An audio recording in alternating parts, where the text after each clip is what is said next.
Chapitre 31. Le retour au cénacle.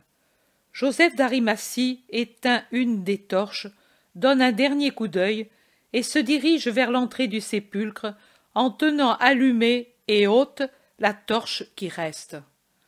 Marie s'incline encore une fois pour baiser le Fils à travers les couvertures, et elle voudrait le faire en dominant sa peine pour la contenir à une forme de respect envers le cadavre qui, déjà embaumé, ne lui appartient plus. Mais, quand elle est toute proche du visage voilé, elle ne se domine plus et tombe dans une nouvelle crise de désolation. On la soulève de là, non sans peine. On l'éloigne plus difficilement encore du lit funèbre. On remet en place les toiles dérangées, et c'est plutôt en la portant qu'en la soutenant qu'on éloigne la pauvre mère. Elle s'éloigne, le visage tourné en arrière, pour voir son Jésus qui reste seul dans l'obscurité du tombeau. Ils sortent dans le jardin silencieux, dans la lumière du soir. Déjà, la clarté relative qui est revenue après la tragédie du Golgotha commence à s'affaiblir à cause de la nuit qui descend. Et là, dans le verger de Joseph, sous les branchages épais, bien qu'encore sans feuillage et à peine garnis des boutons blancs roses des pommiers, étrangement retardés, alors qu'ailleurs ils sont couverts de fleurs épanouies et même déjà fécondées en fruits minuscules, la pénombre est encore plus avancée qu'ailleurs. Il roule la lourde pierre du tombeau dans son logement. Les longues branches d'un rosier ébouriffé descendent du haut de la grotte vers le sol et semblent frapper à cette porte de pierre et dire « Pourquoi te fermes-tu devant une mère en pleurs ?» Elles paraissent pleurer, elles aussi, les gouttes de sang des pétales rouges qui s'effeuillent, avec les corolles qui s'étendent le long de la pierre sombre, et les boutons serrés qui frappent contre l'inexorable fermeture. Mais bientôt, cette porte du tombeau sera mouillée d'autres sangs et d'autres larmes. Marie, jusqu'alors soutenue par Jean et suffisamment tranquille dans ses sanglots, se dégage de l'apôtre et avec un cri qui, je crois, a fait trembler même les fibres des plantes, elle se jette contre la porte, s'attaque à sa saillie pour la repousser. Elle s'écorche les doigts et se brise les ongles sans y réussir, et elle fait pression jusque avec sa tête contre la saillie rêche. Et son gémissement a quelque chose du rugissement d'une lionne qui s'évanouit sur le seuil de la trappe où sont renfermés ses petits, pleine de tendresse et féroce par son amour de mère. Elle n'a plus rien de la douce Vierge de Nazareth, de la femme patiente que l'on connaissait jusque-là. C'est la mère seulement, et simplement la mère, attachée à son enfant par toutes les fibres et tous les nerfs de sa chair et de son amour. C'est la plus vraie maîtresse de cette chair qu'elle a engendrée, l'unique maîtresse après Dieu, et elle ne veut pas que lui soit dérobée cette propriété. C'est la reine qui défend son diadème, le Fils, le Fils, le Fils. Toute la révolte et toutes les révoltes, quand 33 ans, toute autre femme aurait eu contre l'injustice du monde envers son enfant, toutes les férocités saintes et licites que toute autre mère aurait eues durant ces dernières heures pour frapper et tuer avec ses mains et ses dents les assassins de son enfant. Toutes ces choses que par amour du genre humain elle a toujours domptées s'agitent maintenant dans son cœur, bout dans son sang, et douce aussi dans la douleur qui la fait délirer. Elle ne fait pas d'imprécations, elle ne s'acharne pas, mais elle demande seulement à la pierre qu'elle s'ouvre, qu'elle lui cède le pas, car sa place est à l'intérieur où lui est. Mais elle demande seulement aux hommes, impitoyables dans leur pitié, de lui obéir et d'ouvrir. Après avoir frappé et ensanglanté avec ses mains la pierre qui résiste, elle se tourne, elle s'appuie les bras ouverts, en embrassant encore les deux bords de la pierre, et, terrible dans sa majesté de mère douloureuse, elle commande « Ouvrez, vous ne voulez pas. Eh bien, moi, je reste ici. À l'intérieur, non? Alors ici, à l'extérieur, c'est ici qu'est mon pain et mon lit. C'est ici qu'est ma demeure. Je n'ai pas d'autre maison, ni d'autre but. Vous, éloignez-vous. Retournez dans ce monde affreux. Moi, je reste là, là où il n'y a pas de cupidité, ni d'odeur de sang. Tu ne peux pas, femme. Tu ne peux pas, mère. Tu ne peux pas, chère Marie. Il cherche à lui détacher les mains de la pierre, effrayé par ses yeux qu'ils ne connaissent pas encore, avec cette lueur qui les rend durs et impérieux, vitreux, phosphorescents. La violence n'est pas le fait des doux, et les humbles ne savent pas persister dans l'orgueil.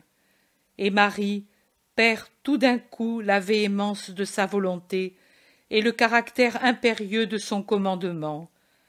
Elle reprend son doux regard de colombe torturée, perd la majesté de son geste. Elle reprend un geste suppliant, et elle joint les mains en priant « Oh, laissez-moi, au nom de vos morts, au nom des vivants que vous aimez, ayez pitié d'une pauvre mère.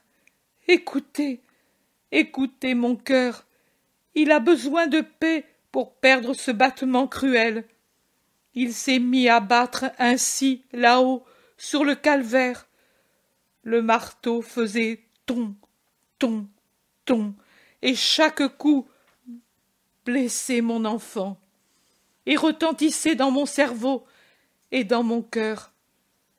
Ma tête est pleine de ces coups, et mon cœur battait avec rapidité comme ce ton, ton, ton, sur les mains, sur les pieds de mon Jésus, de mon petit Jésus, mon enfant, mon enfant.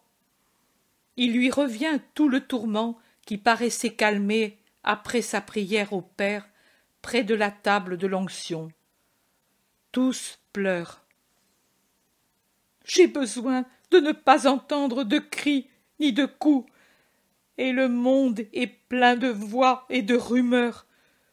Toute voix me semble le grand cri qui a pétrifié le sang dans mes veines, et toute rumeur me semble le bruit du marteau sur les clous.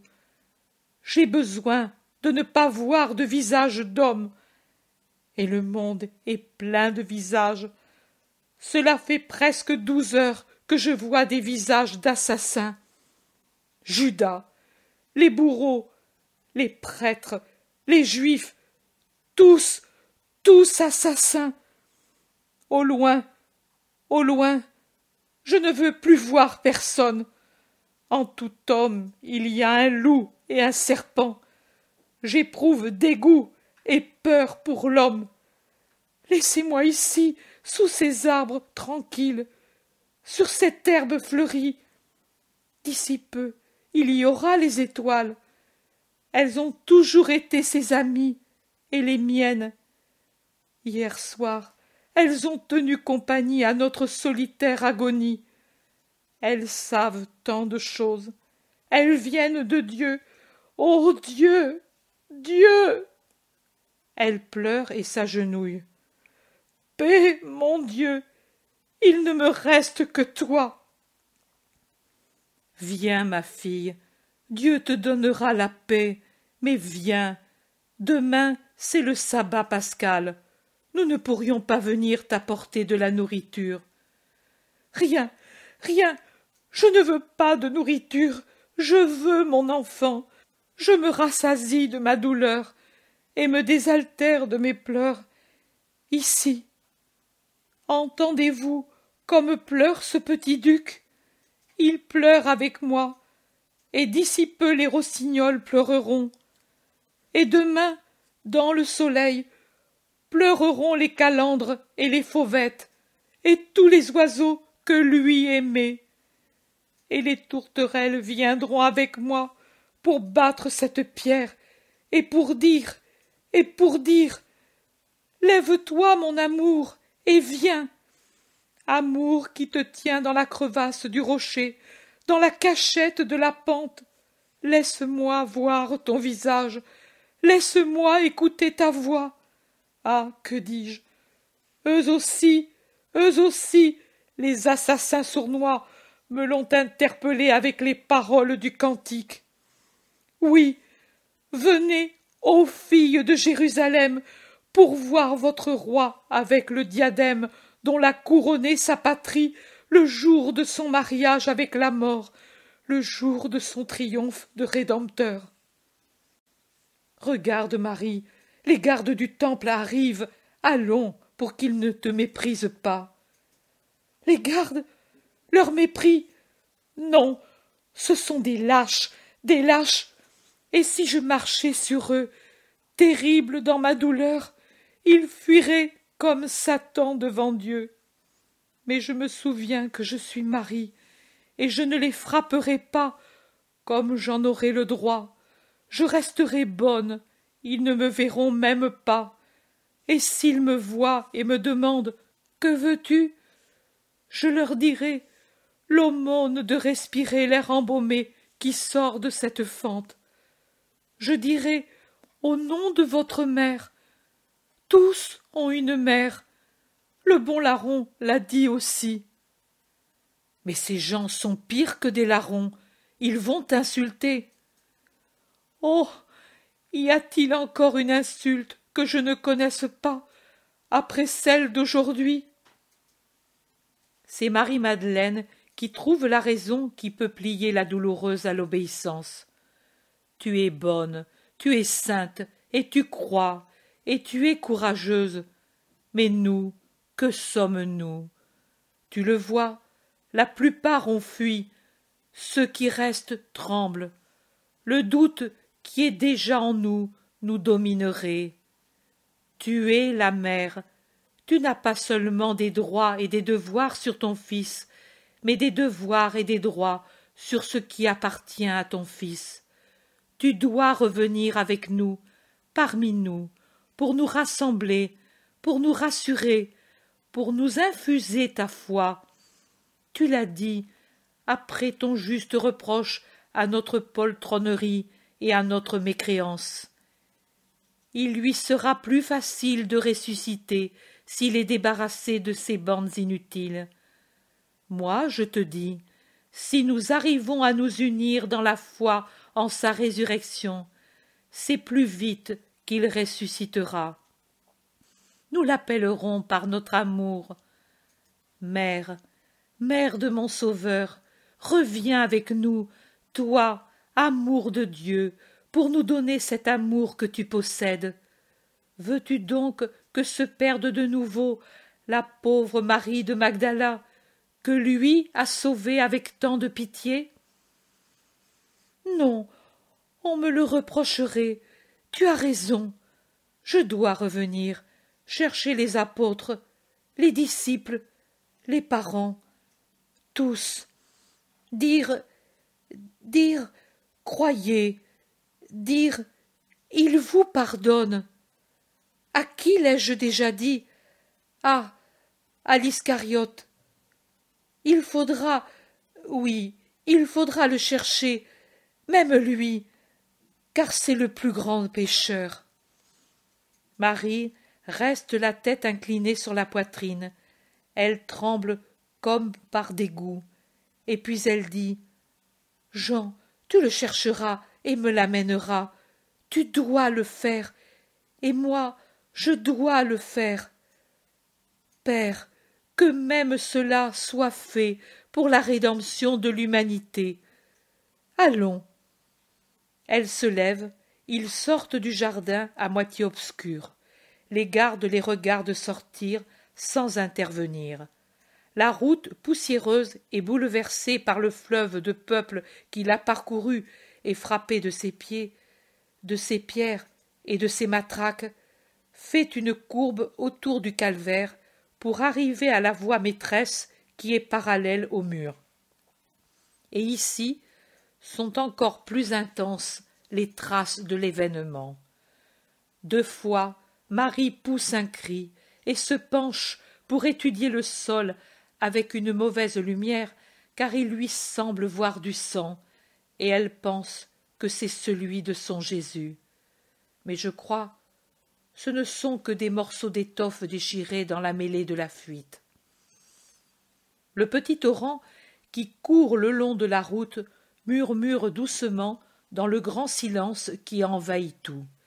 Il semble que la ville soit abandonnée tant il ne vient d'elle que le silence. Voici le petit pont qui conduit au rude chemin du calvaire, et, en face, voilà la porte judiciaire. Avant de disparaître derrière elle, Marie se retourne pour regarder le sommet du calvaire, et elle verse des larmes désolées. Puis elle dit « Allons, mais conduisez-moi. Je ne veux pas voir Jérusalem, ses rues, ses habitants. » Oui, oui, mais pressons-nous, ils vont fermer les portes, et tu le vois, leur garde est renforcée.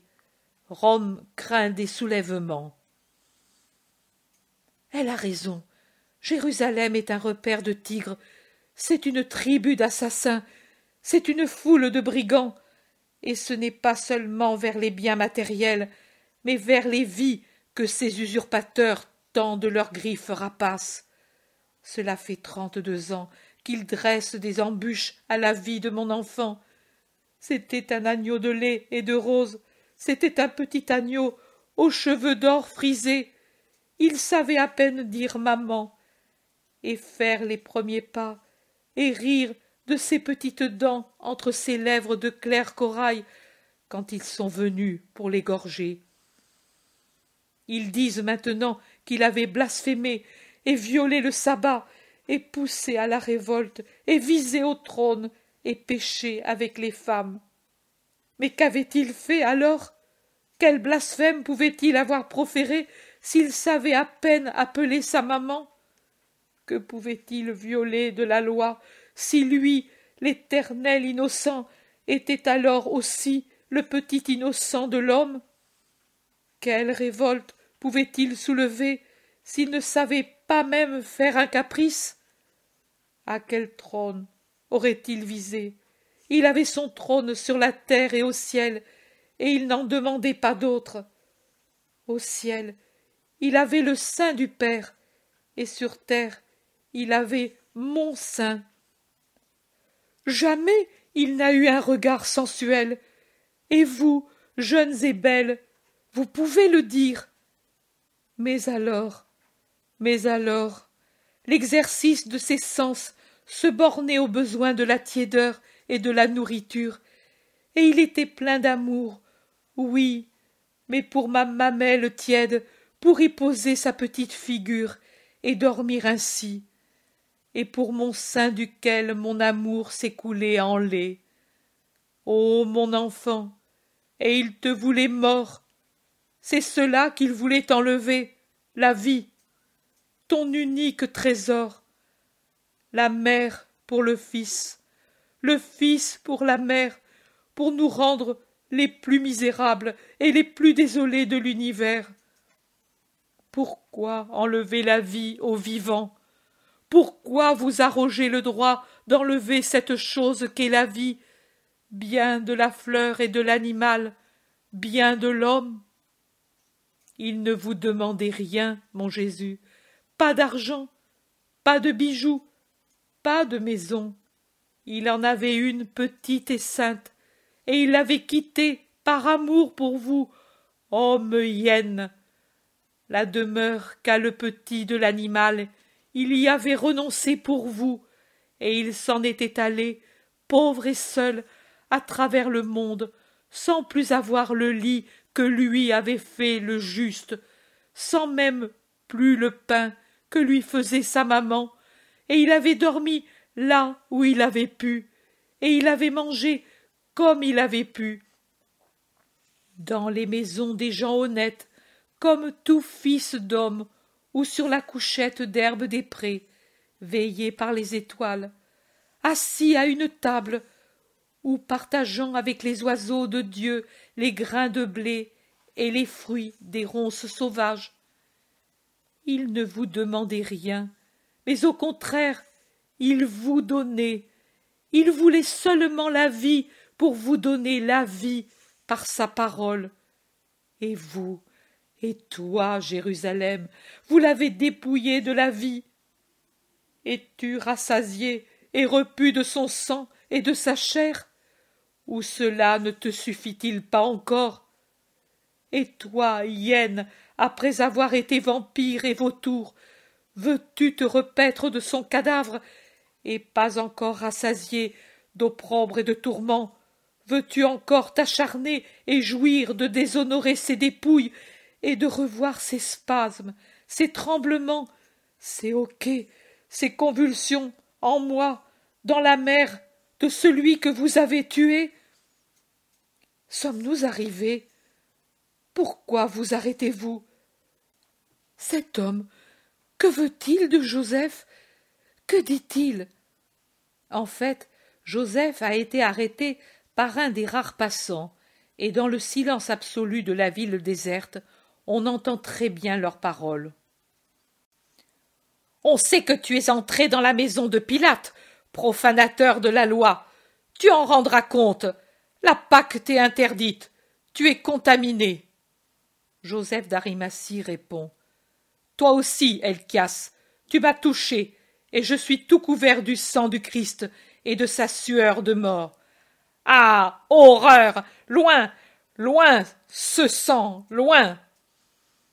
Joseph réplique. « N'aie pas peur. Il t'a déjà abandonné et maudit. »« Mais toi aussi, maudit. Et maintenant que tu te mets bien avec Pilate, ne pense pas pouvoir soustraire le cadavre. Nous avons pris des mesures pour que le jeu cesse. » Nicodème s'est approché lentement alors que les femmes se sont arrêtées avec Jean en s'adossant à un portail fermé. « Nous avons vu, » répond Joseph. « Lâche! Vous avez peur même d'un mort, mais de mon jardin et de mon tombeau, je fais ce qui me semble bon. Nous verrons. »« Nous verrons. J'en appellerai à Pilate, » réplique Joseph.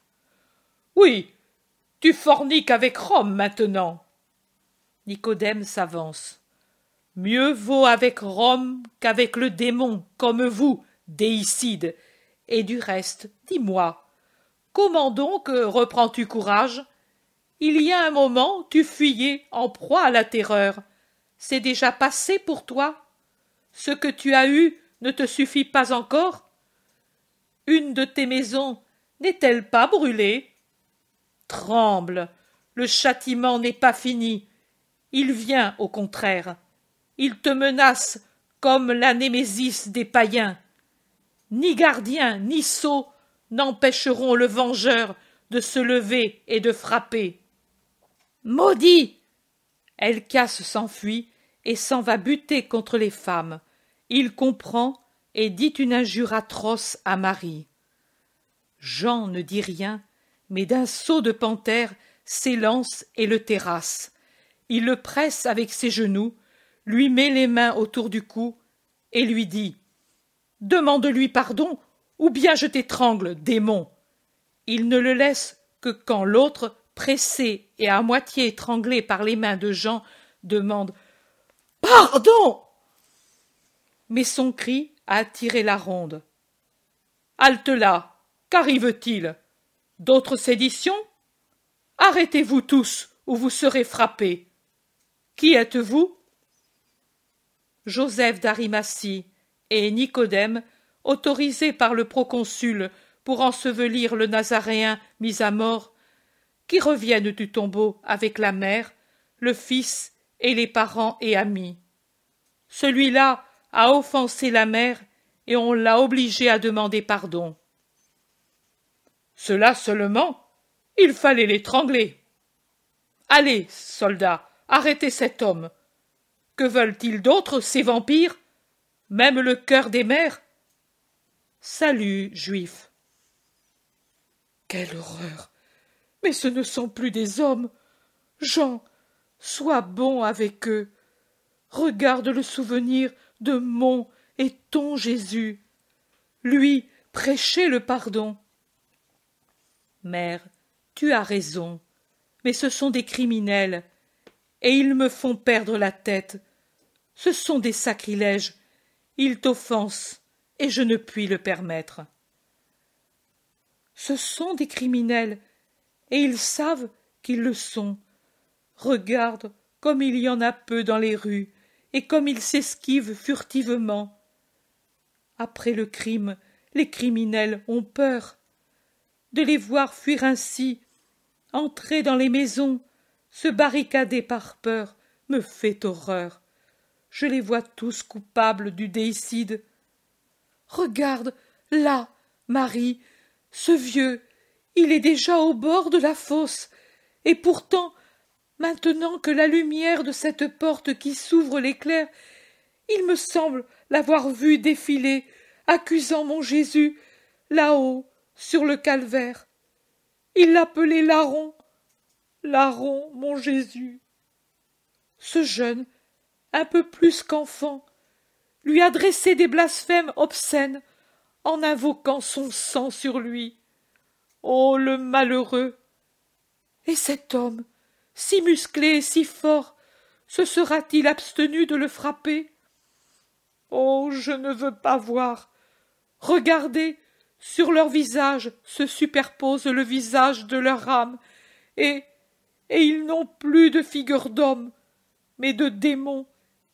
Ils étaient courageux contre l'homme lié, le crucifié, et maintenant ils fuient, ils se cachent, ils s'enferment, ils ont peur.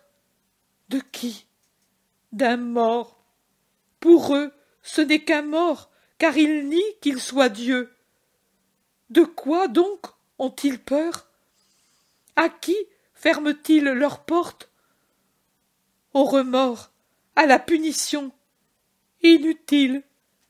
Le remords est en vous, et il vous suivra éternellement. La punition n'est pas humaine, et contre elle ne servent pas les verrous et les bâtons, les portes et les barreaux.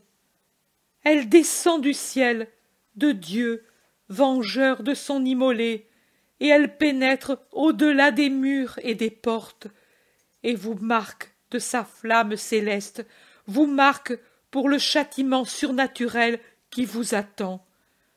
Le monde viendra au Christ, à celui qui est le Fils de Dieu et le mien. Il viendra à celui que vous avez transpercé, mais vous serez marqués pour toujours, les Caïns d'un Dieu, marqués comme l'opprobre de la race humaine. Moi, qui suis né de vous, moi qui suis la mère de tous, je dois dire que pour moi, votre fille, vous avez été plus que parâtre, et que dans le nombre sans limite de mes enfants, vous êtes ceux qui m'imposez le plus de fatigue pour vous accueillir, car vous êtes souillés du crime envers mon enfant, et vous ne vous en repentez pas en disant « Tu étais le Messie, nous te reconnaissons et nous t'adorons. » Voici une autre ronde romaine. L'amour n'est plus sur la terre, la paix n'est plus parmi les hommes, la haine et la guerre s'agitent comme ces torches fumeuses. Ceux qui dominent ont peur du déchaînement de la foule.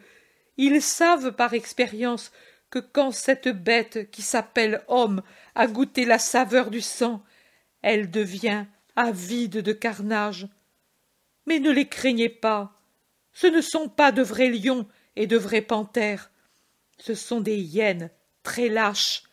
Ils s'acharnent sur l'agneau sans défense, mais ils craignent le lion armé de lances et son autorité. Ne craignez pas ces chacals rampants. Votre pas ferré les met en fuite, et l'éclat de vos lances les rend plus doux que des lapins. Ces lances, l'une d'elles a ouvert le cœur de mon fils. Laquelle?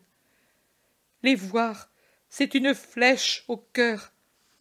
Et pourtant je voudrais les avoir toutes dans ces mains qui tremblent pour voir quelle est celle qui a encore des traces de sang, et dire: c'est celle-là. Donne-la-moi, soldat. Donne-la à une mère en souvenir de ta mère lointaine, et je prierai pour elle et pour toi. Et aucun soldat ne la refuserait, car eux, les hommes de guerre, ont été les meilleurs devant l'agonie du fils et de la mère. Oh, pourquoi là-haut n'y ai-je pas pensé? J'étais comme si on m'avait frappé à la tête. Déjà, elle était abrutie par ses coups. Oh, quels coups! Qui me permet de ne plus les entendre ici, dans ma pauvre tête? La lance, comme je la voudrais. Nous pouvons la chercher, mère. Le centurion me paraît très bon avec nous. Je crois qu'il ne la refusera pas. J'irai demain. Oui, oui, Jean. Je suis pauvre. Je n'ai que peu d'argent, mais je m'en dépouille jusqu'à la dernière pièce pour avoir ce fer. Oh, comment j'ai pu ne pas la demander alors? Marie, ma chérie, personne d'entre nous ne connaissait cette blessure. Quand tu l'as vue, les soldats étaient loin. C'est vrai, je suis abrutie par la douleur. Et les vêtements, je n'ai rien de lui. Je donnerai mon sang pour les avoir. Marie verse de nouveau des pleurs désolés. Et elle arrive ainsi dans la rue où se trouve le cénacle. Il est temps, car elle est épuisée, et elle se traîne vraiment comme une vieille croulante. Et elle le dit. Courage, nous sommes arrivés désormais. Arrivés? Si court le chemin qui ce matin m'a paru si long. Ce matin. Était-ce ce matin? Pas plus? Que d'heures ou que de siècles sont passés depuis que je suis entrée hier au soir et depuis que je suis sortie ce matin?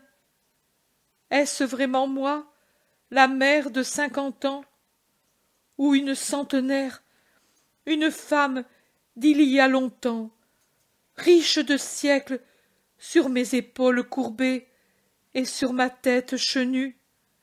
Il me semble avoir vécu toute la douleur du monde et qu'elle soit toute sur mes épaules qui plient sous le poids, croix immatérielle, mais si lourde, de pierre, peut-être encore plus lourde que celle de mon Jésus, car je porte la mienne et la sienne avec le souvenir de son déchirement et la réalité du mien. Entrons, puisque nous devons entrer, mais ce n'est pas un réconfort, c'est un accroissement de douleur. C'est par cette porte qu'est entré mon fils pour son dernier repas. C'est par elle qu'il est sorti pour aller à la rencontre de la mort, et il a dû mettre son pied là où le traître avait mis le sien, en sortant pour appeler ceux qui devaient s'emparer de l'innocent. C'est contre cette porte que j'ai vu Judas, et je ne l'ai pas maudit, mais je lui ai parlé comme une mère déchirée pour le fils bon et pour le fils mauvais. J'ai vu Judas, c'est le démon que j'ai vu en lui, moi qui ai toujours tenu Lucifer sous mon talon, et, ne regardant que Dieu, je n'ai jamais abaissé mon regard sur Satan. J'ai connu son visage en regardant le traître, j'ai parlé avec le démon, et il s'est enfui, car il ne supporte pas ma voix. l'aura-t-il laissé maintenant, de manière que je puisse parler à ce mort et moi, la mère, le concevoir de nouveau, avec le sang d'un Dieu, pour l'enfanter à la grâce? Jean, jure-moi que tu le chercheras, et que tu ne seras pas cruel avec lui. Je ne le suis pas, moi qui pourtant en aurai le droit. Oh, laissez-moi entrer dans cette pièce où mon Jésus a pris son dernier repas, où la voix de mon enfant a dit en paix ses dernières paroles.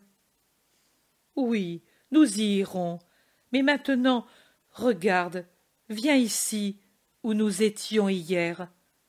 Repose-toi. Salue Joseph et Nicodème qui se retirent.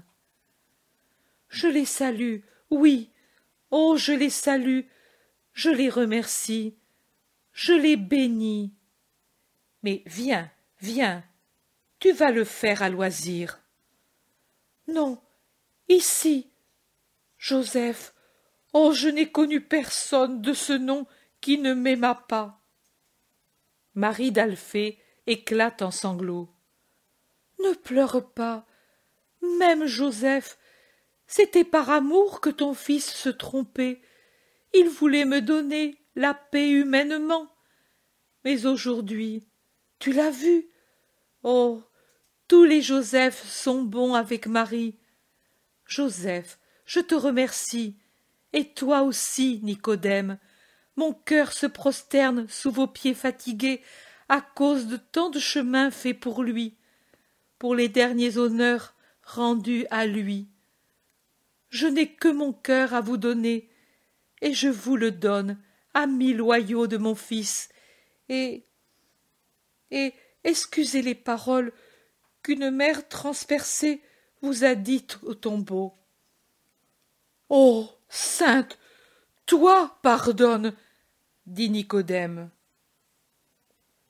Joseph ajoute, sois bonne maintenant, repose dans ta foi, nous viendrons demain. Oui, nous viendrons, nous sommes à tes ordres.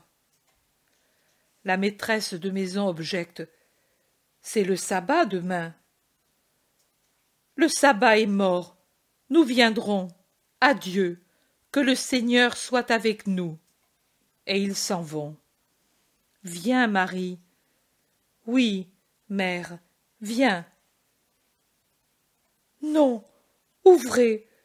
Vous m'avez promis de le faire après les salutations.